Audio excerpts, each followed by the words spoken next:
अब तो यहाँ से कर रहे हैं। सीताध्यक्ष कर लिया था हमने, और देखो ये जो वर्ड है ना अग्रोनोमई, हमने बाद में चेक किया था. So actually this word agronomoi, this is the name of an official who was entrusted with carrying out various kinds of tasks like construction of roads भी उसमें था, एग्रीकल्चरल प्लानिंग का भी काम था, फॉरेस्ट्री मैनेजमेंट का भी काम था, and to some extent collection of revenue का भी काम था.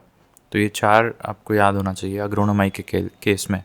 Vera Sitadhyaksha was person only related to the agriculture field. ठीक है.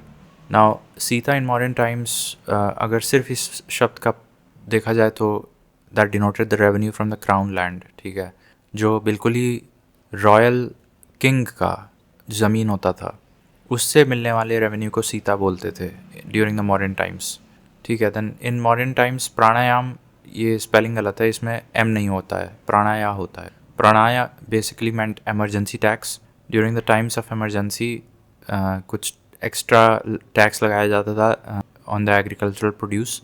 That was called as प्राणाया.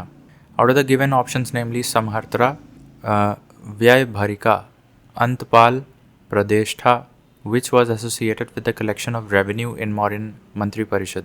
तो ये तो पता है कि Samaharta basically meant the revenue official, I think the top most revenue official. But अब इसमें Antapala, I think frontier barrier roads वगैरह पे ये लोग तैनात रहते थे.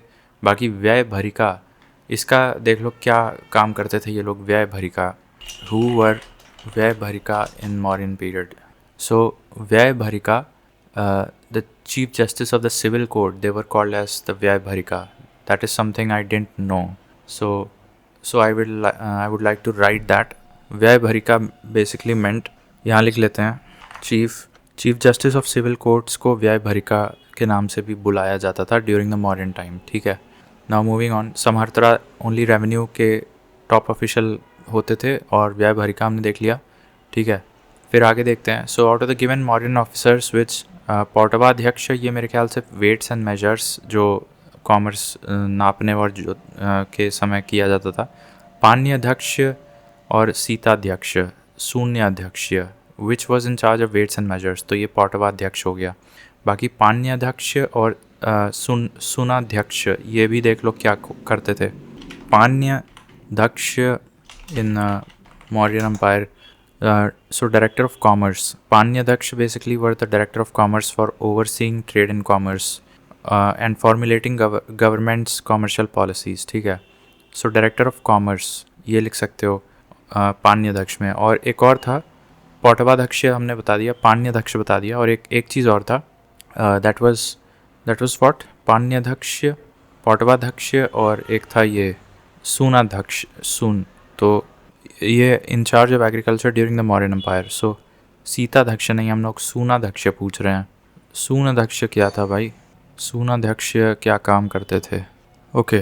सो coming back, so we were doing this कि पौटवाध्यक्ष को हम लोग in charge of weights and measures बोल रहे थे.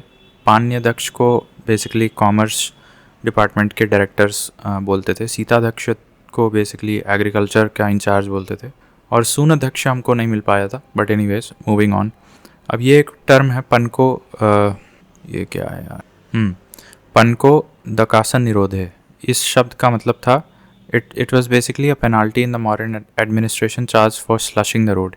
रोड पे गंदगी फैलाने के लिए जो पेनाल्टी होती थी उसको बोलते थे पनको दकासन निरोध है. ठीक है. देन ऑफिसर और फिर ड्यूटी की बात करते हैं. अब जैसे देखो इतने सारे कीवर्ड्स हैं. एक है तलार. सो जो नाइट गार्ड्स होते थे, रात में जो चौकीदार होते थे, उनको तलार बोलते थे, तलार. और पट्टा कोला, ये कौन होते थे, ये विलेज टैक्स कलेक्टर होते थे. तो अब देखो एक ही कैटेगरी में इनको रख दो. जैसे समहर्त्रा हो गए, वैसे पट्टा कोला रख दो उसी कैटेगरी में. फिर अग्रोनोमई को भी रख दो उसी कैटेगरी में. पट्टा कोला, अग्रोनोमई और समहर्त्रा, ये सब एक ही श्रेणी में जाएंगे. ठीक है.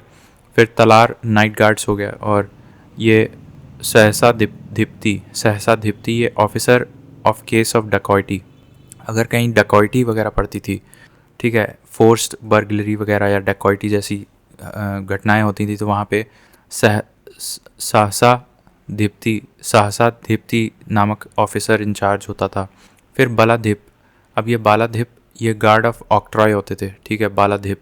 तो ये कुछ इंपॉर्टेंट कीवर्ड्स हैं इसमें, स्पेशली बालाधिप जो है वो हमें नहीं पता था। बालाधिप का ऑक्ट्रॉय से लेना देना है, और बालाधिप और सहसा दीप्ति बेसिकली डकॉइटी होती थी, तो फिर वो लोग जाते, सहसा दीप्ति नामक ऑफिसर इंचार्ज करता था। पटाकोला विलेज टैक्स कलेक्टर्स थे एंड तलार नाइट गार्ड्स हुआ करते थे। The most famous centre for learning during the Mauryan period was Takshashila, ठीक है। And according to the Arthashastra of Kautilya the courts existed in the judicial system of Mauryan age. अब इसमें कंटक शोधना, कोर्ट्स को क्या बोलते थे, कंटक शोधना बोलते थे और धर्मस्थिया बोलते थे। These were the two types of courts during the modern judicial system. The aspect of municipal administration of today is continuing since the period of Mauryans. ये कैसे पता चलता है? Because registration of birth and death certificate हुआ करता था, ठीक है। स्पेशली पाटलिपुत्र में मेगास्थनीज ने इसका जिक्र किया है।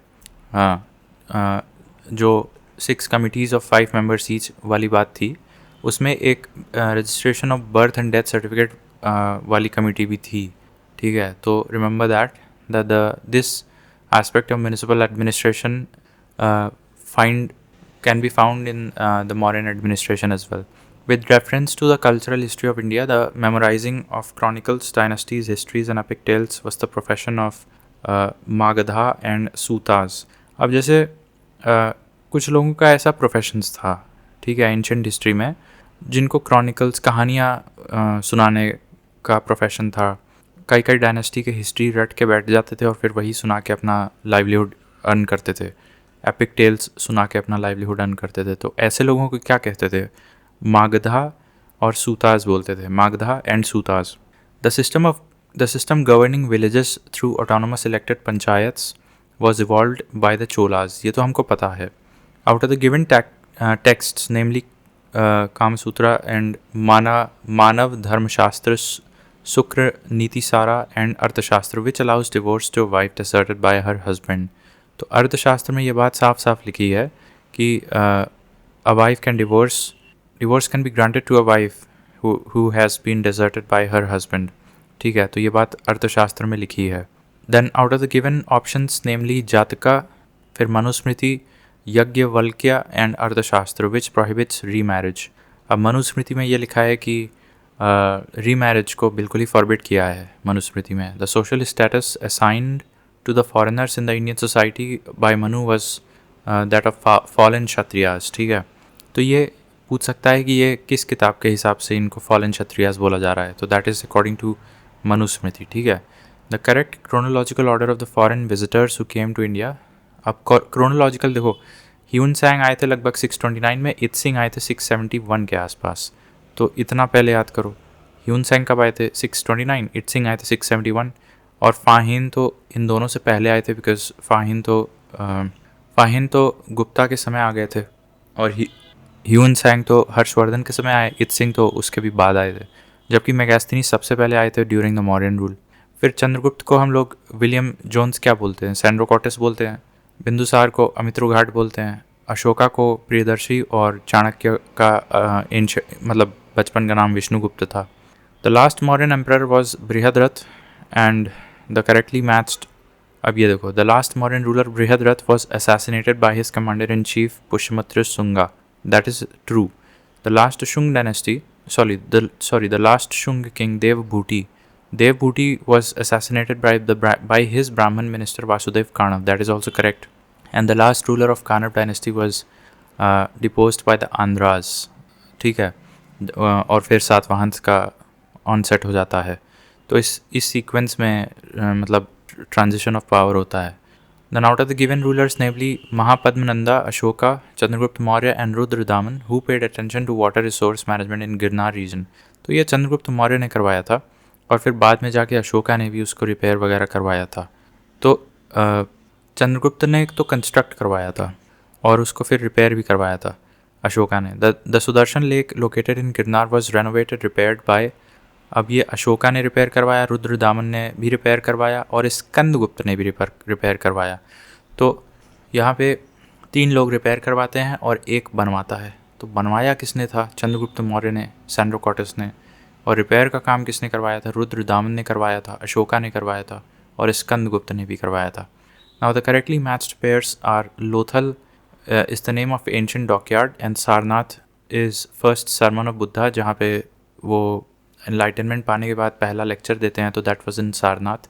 और नालंदा में एक Nalanda was basically a great place for Buddhist learning. ठीक है. देन वकटाकास की बात करें या ऐसा करें क्रोनोलॉजिकल ऑर्डर, तो हमने यहाँ तक तो बता दिया. मौर्य के बाद शुंग आए, शुंग को हरा के काणव आए और काणव को हटा के सातवाहंस आए. अब सातवाहंस के बाद कौन आए? तो वकटाका आए. सातवाहनास के बाद वकटाका आ गए थे और वकटाका के बाद चालुक्यास आए थे. ठीक है, जो पुलकेशिन वगैरह है. और उसके बाद तो फिर हर्षवर्धन वगैरह आए थे. ठीक है, तो ये क्रोनोलॉजी याद होनी चाहिए, right from the modern age till Chalukyas and Harshavardhana वगैरह. तो Harshavardhana belong to which dynasty? Pushyabhutis basically. ठीक है. Among modern idols the idol inscribed with the name Manibhadra was found. अब ये देखो क्या है, अब मौर्य के भी कुछ आइडल्स थे. The idol inscribed with the name Manibhadra. अब एक आइडल था जिसका नाम मणिभद्र था, हुआ करता था, या यक्ष, एक प्रकार का यक्ष समझ लो, एक प्रकार का यक्ष है ये. तो the among the modern idols the idol inscribed with the name Manibhadra was found from this place, Parkham. Ashokan inscriptions in the northwestern part of the Mauryan Empire near Peshawar were in Kharoshti script. तो ये हो गया. अब इसके बारे में एक बार देख लो कि मणिभद्र कौन था, मणिभद्र यक्ष कौन था और उसका नाम कहाँ इंस्क्राइब्ड पड़ा हुआ मिला था? पारखम में. तो ये कहाँ? Parkham is a place where in India. And Manibhadram. So Manibhadra was a popular yaksha deity. Manibhadra was a popular Yaksh deity in ancient India and was likely worshipped in trading centers in the northwest South Asia during the 3rd to 1st century BC. He was a tutelary deity for travelers and merchants and was believed to protect them and ensure the success of their endeavors. The Parkham Yaksh, a colossal statue of Manibhadra. अब पारखम में ये यक्ष है. A colossal statue of Manibhadra is an important artifact of the art of Mathura. It is located in the Mathura Museum and is believed to date to the middle of the 2nd century BCE. The statue is 2.59 meters high and an inscription on it says that it was made by Gomitaka, a pupil of Kunika, and set up by 8 brothers. The hem of the dress on the statue is said to be derived from Greek art. ठीक है, तो ये पूरा का पूरा आपको यहाँ पे कॉपी करना पड़ेगा और यहाँ पे पेस्ट करना पड़ेगा. ठीक है, इसको यहाँ लिख लेते हैं. सो अब ये एक बार देखो, फिर से पढ़ लेते हैं. मणिभद्र के बारे में लोग देख रहे थे. So the Ashokan inscriptions in the north western part of modern empire near Peshawar, वो तो ठीक है. अमंग मॉडर्न आइडल्स को बेसिकली यक्ष बोलते हैं और उन यक्ष में से एक पारखम यक्ष है जिसका नाम मणिभद्र था. So it is found in Parkham. अब उसके बारे में देखो. Manibhadra was a popular yaksha deity in the ancient India and was likely worshipped in the trading centers in northwest South Asia during the 3rd to 1st century BC. He was a tutelary deity for travelers and merchants and was believed to protect them and ensure the success of their endeavors. The Parkham Yaksh, a colossal statue of Manibhadra, is an important artifact of the art of Mathura. It is located in the Mathura Museum and is believed to date to the middle of the 2nd century BCE. The statue is 2.59 meters high and an inscription on it says that it was made by Gomitaka. तो बस इतना काफ़ी है. अब इसके बाद post modern period में हम लोग देखते हैं. इसी लेक्चर में करें या अगले में करें? तो ये काफ़ी लंबा जाएगा, 1 2 ढाई पेज का है. अगले में करते हैं.